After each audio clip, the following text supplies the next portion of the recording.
सोचिए, एक ऐसी पॉलिसी जिसके तहत अगर किसी राजा का अपना बेटा नहीं है तो उसका राजपाट, उसकी सल्तनत ही खत्म हो जाए। ये कोई कहानी नहीं बल्कि 19वीं सेंचुरी के भारत की हकीकत थी।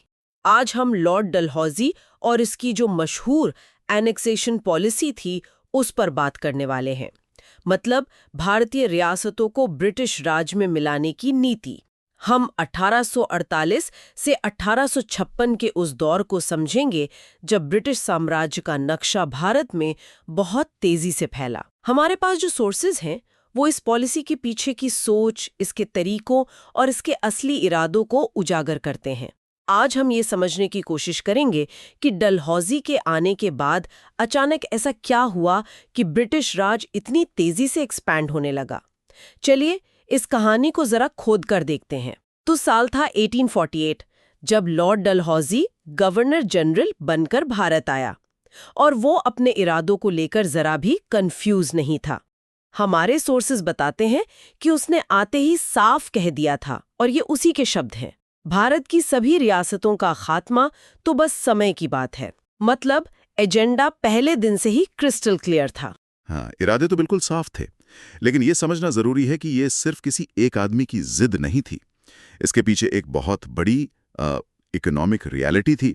उस दौर के साम्राज्यवादियों, जिनमें डलहौजी भी शामिल था, उनका मानना था कि भारतीय राजाओं का कुशासन, जिसे वो मैल एडमिनिस्ट्रेशन कहते थे, वो ब्रिटिश व्यापार के लिए एक बहुत बड़ा रोड़ा है।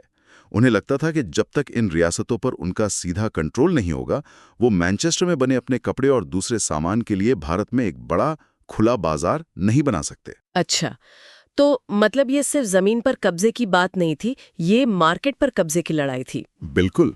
और यहाँ एक और दिलचस्प बात है। अंग्रेजों को अब लगने लगा था कि उनके जो इंडियन अलाइज थे, यानी वो राजा नवाब जिन्होंने उनकी मदद की थी, हाँ, जिन्होंने भारत में ब्रिटिश राज फैलाने में उनकी मदद की थी, अब उनका काम पूरा हो चुका था। वो एक तरह से लायबिलिटी बन गए थे। अंग्रेजों को लग रहा था कि अब इनसे फायदे के साथ छुटकारा पाया जा सकता है। उनका इस्तेमाल हो चुका था and now they were disposable. वाह, मतलब काम निकल गया तो पहचानते नहीं। खैर, तो ये तो हुए इरादे। अब सवाल ये है कि इस प्लान को अमल में कैसे लाया गया। डलहौजी का वो कौन सा हथियार था जिससे उसने एक के बाद एक रियासतों को गिराना शुरू कर दिया? उसका सबसे बड़ा और सबसे बदनाम हथियार था व्यपगत का सिद्धांत, जिसे दुनिया डॉक्ट्रिन ऑफ लैप्स के नाम से जानती है। ये डॉक्ट्रिन ऑफ लैप्स सुनने में बड़ा भारी भरकम शब्द लगता है। क्या ये उतना ही मुश्किल था या इसके पीछे कोई सीधी सादी चाल थी? नहीं, बिल्कुल मुश्किल नहीं था। इसका फंडा बहुत सीधा और उतना ही खतरनाक था। अंग्रेजों ने एक नया नियम बनाया। अगर कोई राजा जो अंग्रेजों के प्रोटेक्शन में है बिना किसी नेचुरल मेल एयर यानी अपने खुद के बेटे के मर जाता है तो उसका राज खत्म। उसका गोद लिया हुआ बेटा राजा नहीं बन सकता। वो पूरा राज्य सीधा ब्रिटिश एम्पायर का हिस्सा बन जाएगा। एक मिनट, मतलब भारतीय राजा गोद लेने की अपनी सदियों पुरानी परंपरा तो पूरी कर सकते थे, लेकिन उस पर मुहर अंग्रेजों की लगेगी? ये तो अपनी सत्ता को हर लेवल पर थोपना हुआ। आपने बिल्कुल सही नस पकड़ी है, और यही इस पॉलिसी की असली ताकत थी। इसमें एक शर्त थी कि गोद लिए हुए बेटे को वारिस तभी माना जाएगा जब ब्रिटिश सरकार ने उस अडॉप्शन प्रोसेस को पहले से अप्रूव किया हो। यानी आखिरी फैसला हमेशा एक ब्रिटिश अफसर के हाथ में होता था। ये कागज पर कानूनी दिखती थी, पर असल में पूरी तरह से मनमानी थी। और इस मनमानी का शिकार कौन कौन हुआ? कुछ बड़े नाम तो जरूर होंगे। बिल्कुल।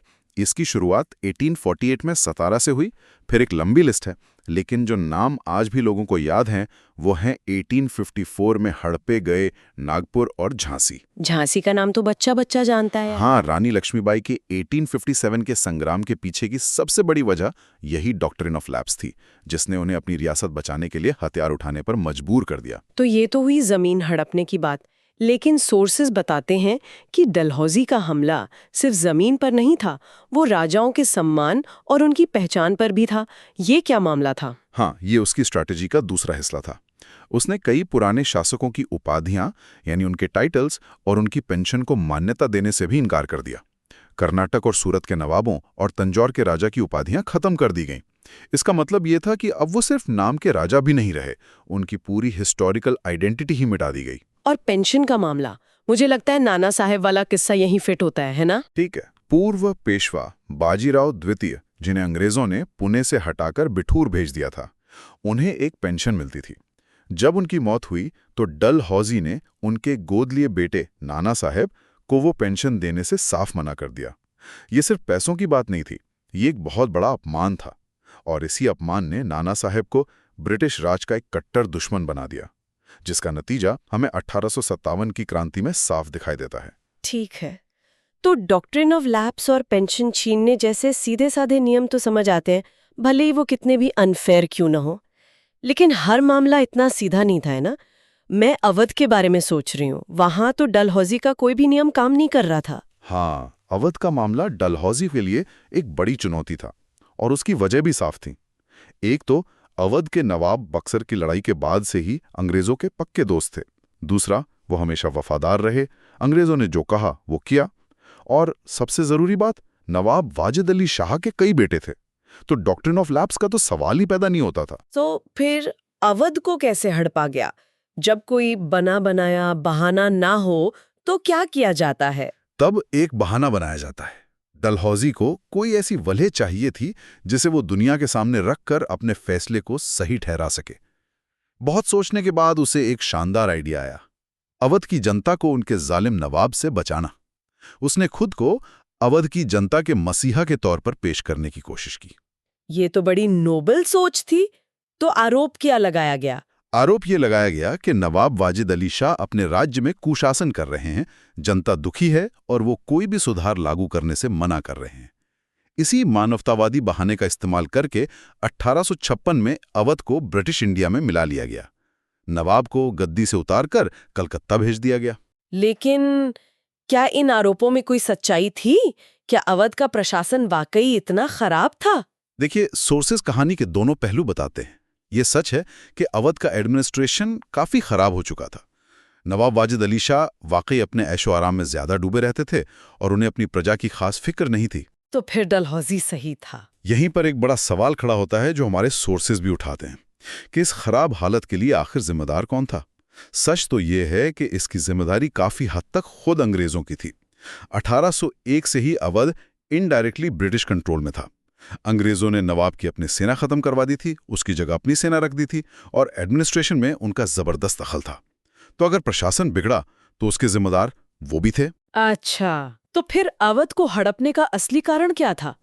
क्या सच में डलहौजी को रातों रात अवध की जनता की इतनी फिक्र हो गई थी? स्रोत कुछ और ही कहानी बताते हैं। असली कारण था पैसा, एक बहुत बड़ा अनछुआ बाजार।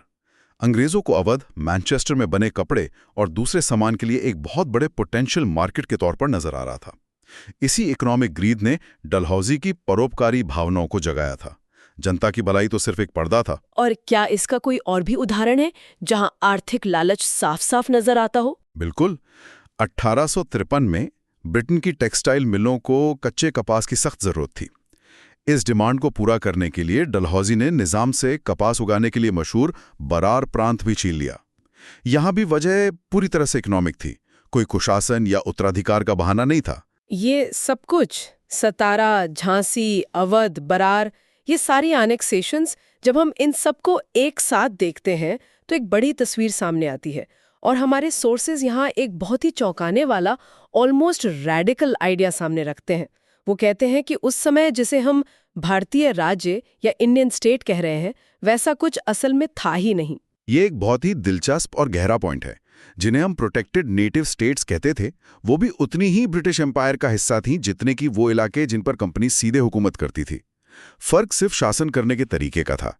कहीं पर वो सीधे शासन करते थे और कहीं किसी भारतीय राजा के जरिए, इनडायरेक्टली। लेकिन आखिरी सत्ता तो ब्रिटिश ही थे। वो एक तरह से पपेट्स थे जिनकी डोर लंदन में थी। तो इसका मतलब ये हुआ कि जब अंग्रेजों ने अवध जैसी रियासत पर सीधा कब्जा किया तो उन्होंने किसी आजाद देश पर हमला नहीं किया। एग्जैक्टली। स्रोत यही तर्क देते हैं कि अंग्रेजों ने सिर्फ अपने शासन का तरीका बदला था, इनडायरेक्ट कंट्रोल से डायरेक्ट कंट्रोल। और ये बदलाव उन्होंने इसलिए नहीं किया कि वहां के लोगों का भला हो, बल्कि इसलिए किया क्योंकि ये उनके इकोनॉमिक और पॉलिटिकल इंटरेस्ट के लिए ज्यादा फायदेमंद था। It was a simple administrative change for their own convenience. तो चलिए आज की इस बातचीत को समेटते हैं। हमने देखा कि लॉर्ड डलहौजी एक बहुत साफ एजेंडे के साथ आया था। उसने डॉक्ट्रिन ऑफ लैप्स जैसे कानूनी हथियार बनाए, राजाओं की पेंशन और उपाधियां छीनी, और जहां कुछ काम नहीं आया वहां अवध की तरह कुशासन का बहाना बनाया। और इन सब के पीछे मकसद एक ही था, ब्रिटिश इकोनॉमिक इंटरेस्ट को बढ़ाना, भारत को ब्रिटिश माल के लिए एक बड़ा बाजार बनाना और यहाँ के रिसोर्सेज का अपने फायदे के लिए इस्तेमाल करना। बिल्कुल। इस पूरी चर्चा का सार यही है कि डलहौजी की नीतियां बेहद सोची समझी और सिस्टमैटिक थीं। उन्हें ब्रिटिश नजरिए से कानूनी जामा पहनाया गया था, लेकिन उनकी प्रेरणा पूरी तरह से ब्रिटिश साम्राज्य की आर्थिक जरूरतें थी।